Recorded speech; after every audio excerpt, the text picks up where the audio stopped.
Yes, it is. Hi, how you doing, Nick? Holly and I are in charge of getting the extra zombies. Yep, that's what we do. Holly's been chained to a telephone for the last 2 days. Yeah, right. Her phone's Non-stop. been so busy that we actually had to take them off the hook yesterday because we couldn't even write down what the last person told us. On a big zombie day, how many are there? The most we've had is 150, and in Florida we'll have hordes. We're just going to put out an open call to fill the streets of Fort Myers. This is Jeff. Our Jordy Verrill zombie. Don't try this at home. David, 97 more, you'll take one. Hey, Mike. Hey, George, do it. Action. Go time. Cut. Oh, okay. You all right? Yeah. Yeah. Okay. Watch the glass. Clean it up. All right. What are the prerequisites to be a feature zombie? Any? Well, zombies come from all walks of life, so it doesn't really matter who you are or what you look like.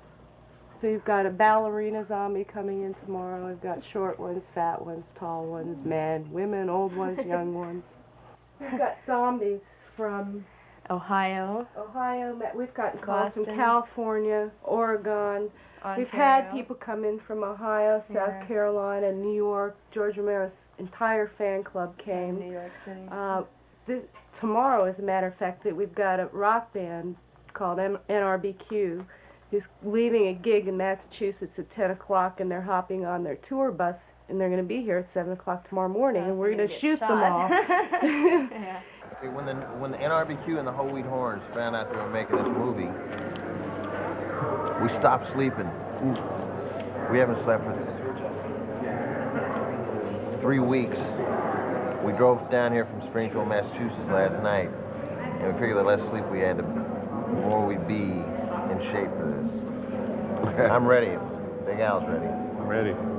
We've got some more rock and roll zombies. We got some guy that's in the punk rock group, The Cramps, and we've been told not to let him bite anybody because he'll really bite them.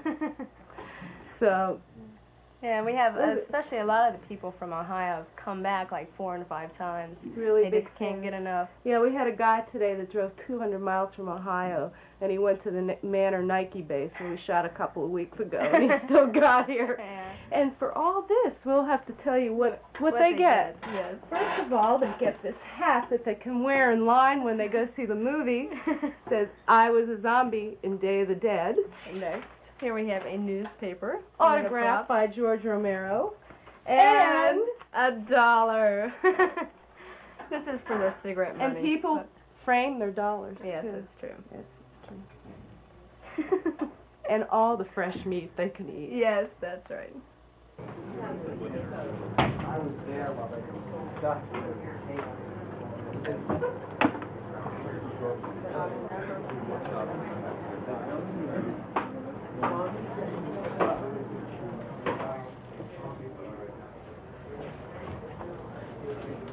What is that stuff?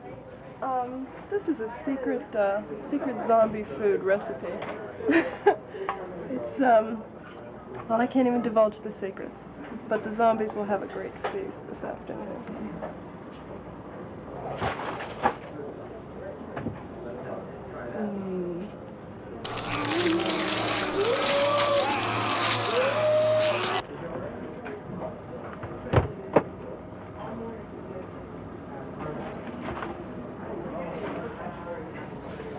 Got lots of goodies in our little warehouse here.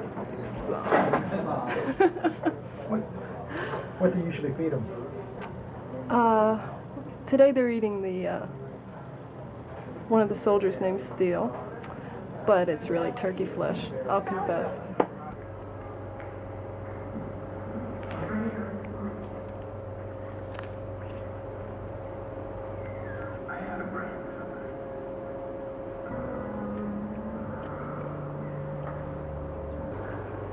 What's your partner doing? Extra. Plain old zombie. This has been my fourth shoot. That's how long I've been out here. I've been a zombie for I'd say about a month now. I started when they shot over at the Manor Nike site, and the last 3 shots have been at the Wampum Industrial Facility. And this is the first time I've had special makeup done. And before I was just I was intermediate like him. And before that I was a masked zombie. So they have different stages of zombies. I've been here since they first started in this mine. The first day we put our arms through a wall, so I got to be an arm. There's a lot of sitting around, but it's this anticipation for the shot. We've still been waiting to be shot today. But we got here at 7:30 for makeup, and we haven't been in one scene yet. But we're still waiting. Yeah, we're still anxious to get on a screen, because once you're out there, it's great. You don't care how long you've been here. You could have been here for 2 days straight, and it wouldn't have made any difference at all.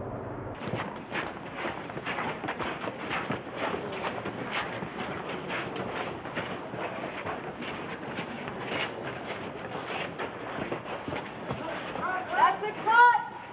Everyone turn around and just walk back. I got a good feeling off of that.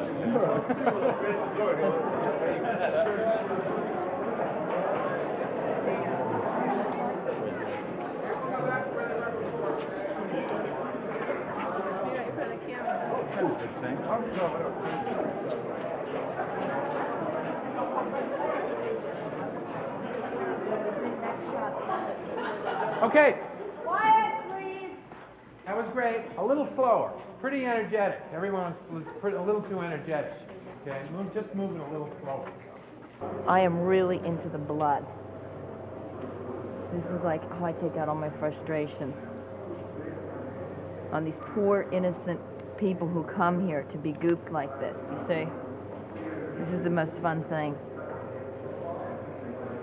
Head wounds, scars. Latex falling apart. I don't know how much philosophy in this anyway, but I think I made big mistakes in Dawn as far as, one, the blood formula that I used, you know, was like a 3M company stuff. This is Dick Smith's formula, which is the best. And as you know, all we did was paint massive amounts of people gray only. This is 5 years later, and we're trying to make every single zombie a personality unto himself. I mean, we're doing major appliances on dozens and dozens of people, and they're the ones that are being featured, you know, up close. We're still slapping some grays and blues on people, but they're like in the background. I think there's more action. This Day that is more action-packed. Not that has anything to do with my philosophy or not, but just the idea of doing the makeups better and more appliances, more creatures, you know. Almost everyone is a monster unto himself in this film. You still having a lot of fun doing this? No, of course. This is fun. I mean, yeah. I mean, because every day we're doing miracles here, stuff we haven't done before, and that's what the fun is, inventing, you know, the stuff. Somebody says they want something, and you know, when it works, when it finally does work, that's where the fun goes. But doing it isn't. Doing it is work. What are you doing to him, Tom? I'm removing. We just bit him in the neck, and then we just blew the back of his head off. And these are the appliances that we used to achieve that. And for that, we had to dig into his. We had to apply it over his own beard, and then give him a new beard. And we had to glue his own beard down, and it's pretty sticky in there. I'm just dissolving all the glue and getting this appliance off. Let's see if I can just pull that one off. Go ahead, Tom. Can I try it? Go ahead, do it. Do it quick, though. Yeah, a little piece. Just do it quick. Well, a little piece come off, that's all. As soon as I get this little chunk off, I can just go in there and massage. Because the one thing we're not telling these people is how painful this is. Well, if it was painful, I wouldn't do it. You seem to have a lot bigger crew of people doing it. This is makeup than the last one. Absolutely. Well, in Dawn of the Dead, it was just me and an assistant, and on special days we hired like 8 guys to slap gray makeup on. But in this one, this is the best crew I've ever worked with. I mean, I've got 3 guys from Hollywood that I worked. Well, one guy I worked with before in Hollywood on Friday the 13th, final chapter. But every guy here is an artist with his own specialty, and there's like 7 of us, because there's, you know, like I said, we wanted to do so many zombies, and everyone had to look good, so we did nothing but 3 months at my house making generic zombie appliances, small, medium, and large, that we knew would fit onto people as they walked in the door. So we're not just slapping paint on, we're like doing major makeups on everybody. Explain what's going to happen. Explain what's going to happen? The door, hopefully, is going to be blown open by machine gun fire. One of the soldiers fires a machine gun at the door and the door blows up. That's what we're expecting to happen. Okay, action.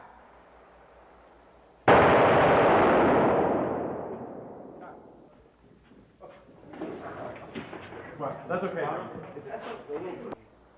Action.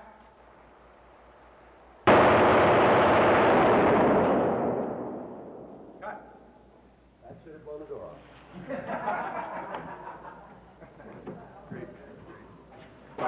Peter, take this back about, I don't know, 3 or 4 points.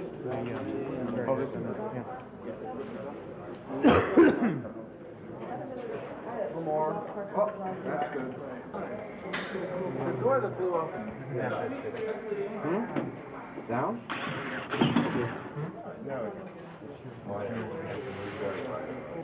Let me know when you're ready, Peter. Okay. Right. Come on down. We got 2. There it is. Okay, that's good. That's fine. 282. Okay, explain the effect that's going to happen with the door blowing and what you're doing. Okay, basically what the scene is, a guy fires a machine gun, M16 at the doorway, blows holes in the door, then the doorknob blows off with some sparks on it, and the door blows open. Basically, the way we have it rigged is each hole is pre-drilled. Basically, a small charge called a bullet hit is glued into the hole. The hole is filled with auto body putty and then repainted over it. Each wire is run to basically a box like this, where when you turn or when the switch is hit, it fires the sequence of 24 or whatever amount of bullet hits. The door is rigged to open with a thing we call the quick release or a pelican hook, which is timed to the last squib that fires, that makes the door open up on cue.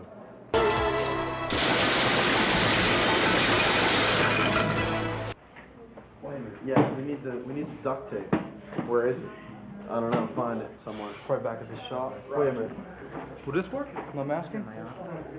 Greg, What? you want to use this? No, it won't stick. Let me get your purple. What the hell did they do? That's food on. Yes. Here he is, broccoli man's right here. Broccoli man. Thanks. Find it? That's not the good stuff. Where's the gray? Look, there it is. All right, now, are you doing a shot of these?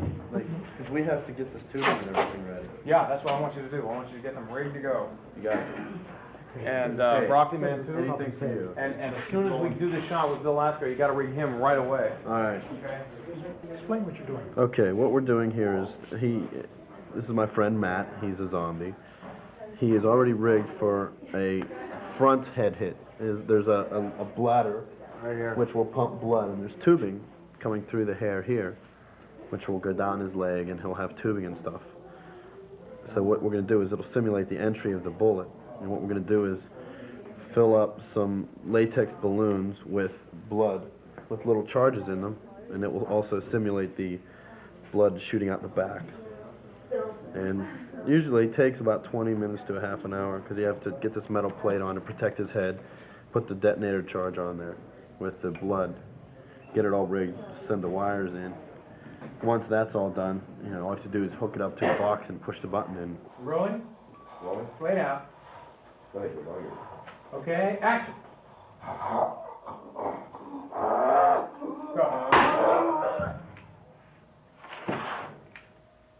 Cut. Just 5 minutes. God. Oh my God. Father's talking never strikes. I wouldn't wear one of Father's socks. No, Sarah, don't. It'll just bring out roads and the men. Leave it be. Leave it be.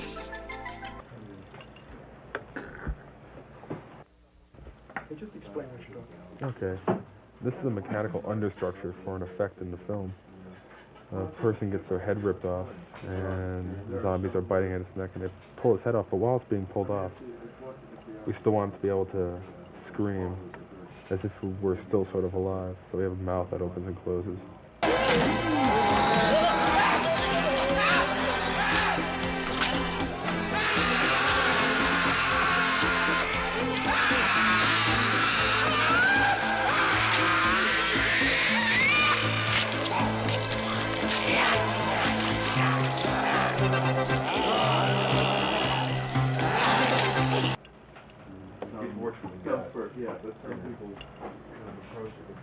And we have cheeks that go up in a sense of surprise. The real true bottom line between good and bad art is it comes from emotion. You know, if you really express it. And you can always kind of tell that. Although it's weird, when you get descriptions.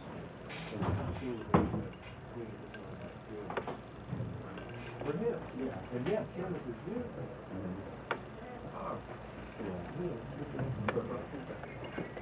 You want it? We're going to use the front end of the other shot, all the way up to about here. This is a rehearsal? Go ahead.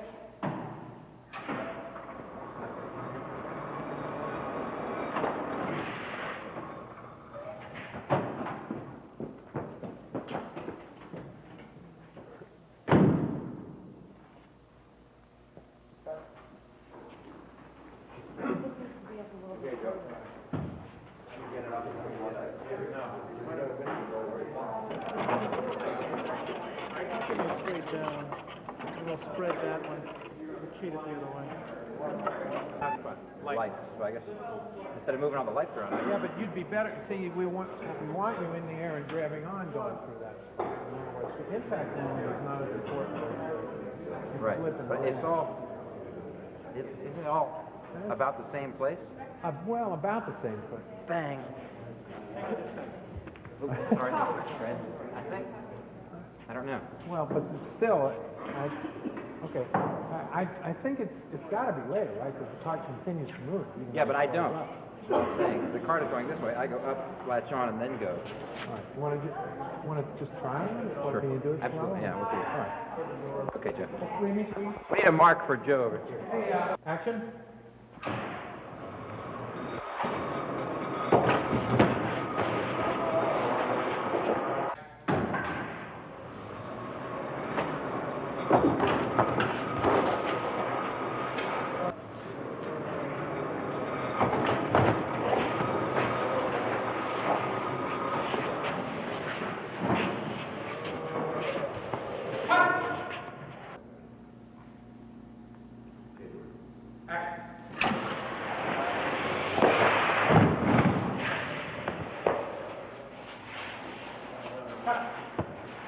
You all right? All right. Great.